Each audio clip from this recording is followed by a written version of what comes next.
توفیق د ښو چې الله پاک چاته ورکړي چې ته هغه ښه کار کوي، تلاوت د قرآن، لمونځ، ذکر، درود شریف وینا، صدقه او د بدو سره ګرځېدلی، درواغ پرېږدي او داسې دوکهبازي او د حرامو خوړلو پلان یقیني دا ډېر لوی انعام او احسان دی د رب العزت پر بنده باندې. در دې پورې اول تاسو د یو مثالي واقعه واورئ. د یو عالم بیان دی. دغه عالم وایي زما په دوستانو کې، په ملګرو کې، په اقرباو کې یو سړی دی چې ډېر زیات لوی سرمایه‌داره دی. د دې سرمایه‌دار د خولې وینا ده چې زه زما خپلې کور والا ته، زما ښځې ته د میاشتې 10 لکه روپۍ خرچه ورکوم. په تحفه کې د دې هر څه صدا خلاصه ده چې د کور یو شی په راوړه، خواږه و ترخه و میلمه و تور و سپین و هر څه، دا 10 لکه روپۍ زه دې ته په تحفه کې د هرې میاشتې تنخواه ورکوم، د هرې میاشتې تحفه ورکوم، د هرې میاشتې هغه مثال شیریني دې ته ورکوم، خرچه یې دې ته ورکوم. دا د دې خپلې ځاني شی دی، پیسې دي، ژوند دی، د ډالرو سره دی، د پیسو سره دی که نه. لیکن د دې هر څه باوجود دا ټولې ولاړې سي، نو پر روانه میاشته کې بیا پکاري، په بله میاشته کې بیا پکاري. علما ورته وویل، د عالم وایي چې آیا دا ستا ښځه او ستا کور والا تر اوسه پورې په دغه پیسو کې چې دا 10 لکه روپۍ د میاشتې خاورې کوي حج ته تللی ده؟ ولا ته ویل چې یا. وایي ما ول عمرې ته تللی ده؟ ورته ویل چې یا. وایي ما 10 لکه روپۍ په پالر باندې ځي، 10 لکه روپۍ پر کپړو باندې ځي، 10 لکه روپۍ پر سنګار باندې ځي، 10 لکه روپۍ خپل ذاتي خرچه چې د هرې خرچې څه نوره ښځه خلاصه ده هغه پر خپلو خواهشاتو باندې ځي.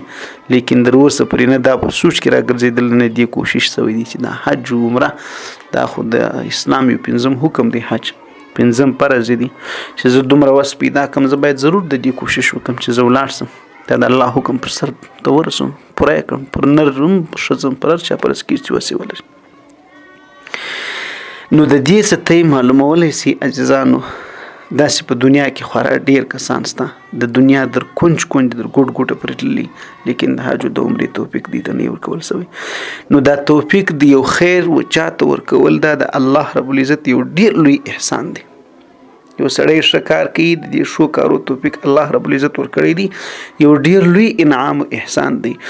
د هر خیر، د هدایت، د نیکۍ او د بدو څخه راګرځېدلو هغه اصلي سرچینه او هغه وروستنۍ یعنی پایه یې بنیاد یې هغه همدا توفیق دی. یوازې په دې د انسان غاړې نه خلاصېږي چې زه د حج په پیدو پوهېږم، حج د اسلام حکم دی او د هغو دومره ثوابونه دي او دارنګه لمونځ دومره ثوابونه دي.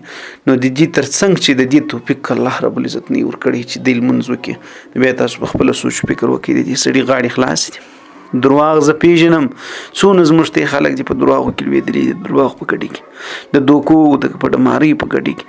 زه پیژنم چې درواغ بد دی او ناروا دی او لویه ګناه ده، ګناه کبیره ده، خو زه بیا هم لکه د خیرک مور ګرد ورځ پالتو راڅول کېږم، نه زما نه پوهېږي نه زما پکې نقصان، لګیا یم د خلکو د خندولو لپاره.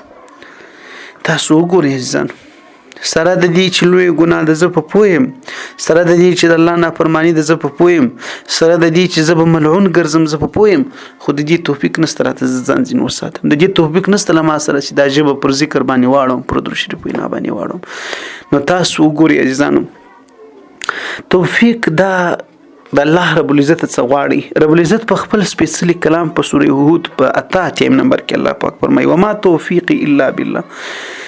د دې نیک کار توفیق دا یوازې الله رب العزت انسان ته ورکوي. دا د انسان خپل نیکی نه ده، دا د انسان خپل ثمره نه ده، دا د انسان د خپل وس کار نه دی چې درسو پرې الله رب العزت در نه کړي، تر هغه وخته پورې ته نسې کولی چې ته دا کار یا ځان وساتې یا هغه ښه کار وکړي. علم، عمل، ورپسې بیا مثال دریم شی توفیق دی. ډېر خلک پوهېږي چې لمونځ، زکات، صدقه لکه مخکې تاسو ته ما مثال درکړی دی، یا عفت، پاکلمني و، صداقت و رښتینولي و، وفاداري و، په واده باندې وفادار، ډېر ښه کارونه دي، خو یوازې هغه یې څوک یې کولی شي چې الله رب العزت یې ځان ته راونیسي او الله توفیق هم د دې خیر د کولو ورکړي. هغه څوک یوازې ځان دغه د ګناه ځان ساتلی شي د سروزو د غیبتو د بل نه چې الله یې ځان ته راونیسي د آخرت ښې په برخې او الله رب العزت توفیق ورکړي چې د پریز زندگی اختیار کړي د تقوا زندگی په اختیار کړي. عبادت هر قسم عبادت چې دی یوازې د توفیق په برکت باندې کول کیږي. لدې وجه لا حول ولا قوة الا بالله العلی العظیم د دې معنی هم ده ته به هوډ وکړې خو الله رب العزت مرسته در سره ونه کړي الله توفیق نه کی در نشي کولی. بیا لدې وجه نبی کریم علیه السلام نو دعا غوښتلې ده او د امت ته ښولې ده چې ای امت دغه دعا ډیره غواړي اللهم اعني على ذکرک وشکرک وحسن عبادتک. ای الله ته ما ته ستا پر ذکر باندې وس او طاقت او توان راکړي خدای د کولو توفیق را نصیب کړي. ای الله ستا پر شکر باندې ای الله ستا پر شی بندګۍ باندې پر شی عبادت باندې شو اعمال باندې پر نیکی باندې خدای پر دې باندې وسو توفیق را نصیب کړي. عزیزانو توفیق دا د چا څخه اخیستل کیږي؟ انسان چې کله غرور او تکبر اختیار کړي، انسان ځان بې نیاز وبول، انسان آخرت ته په کم سترګو ګوري، انسان د خدای د رضا اعمال دا یو پالتو خبرې ورته ښکاره سي. دا خبرې تاسو واورېدې که نه؟ یا انسان سرکشي و مثال په بېادبي دي ما په زنا او په نورو کیسو کې را مبتلا سي، په پیسکو په معصیت کې را مبتلا سي. انسان د نیک عمل ناقدرې کوي. لمونځ چې شي دي جمعه چې دي ګد د ورځ شیخان ځغلي جمعه ته راځغلي څه مې کړي دي مثال درته هم که نه. نو په دې بنده باندې بیا دغه د خیر دروازه الله رب العزت بنده کړي. بس دا توفیق دې ښه به پوی په روډو سترګو به لمونځ تېري په ډوډۍ به نه مړېږي. ولی وجه چې د توفیق نښانې چې شي دي د زړه میلان د نیکو کارو خواته اول دا نښانه ده، د بدو کارو څخه کرکه دویمه دا نښانه ده، دوامدار عبادت ښه عبادت دا نښانه ده، عاجزي خاکساري پیسدار بي په وس کې بي زور مي په لاسو کې بي طاقت او توان مي د چپلاخ جواب په سوق درکولې سو عاجزي اختیار د الله رب العزت ذکر او یادول هر وخت د په خلی دغه نشانی دي. دا د الله رب العزت یو ډیره خاصه تحفه ده.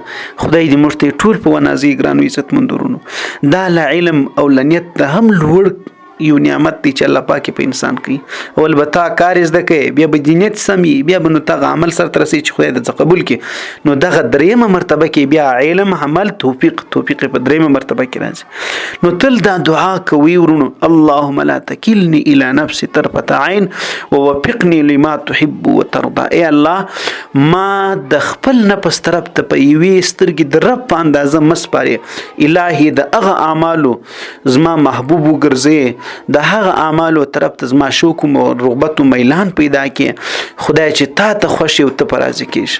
ای الله ما دا غوسر موافق کله ما ته دا غو کرو توفیق را په نصیب کړي. خدای پاک کی مصروف او اخته ولګیا وساتي. السلام علیکم ورحمت الله.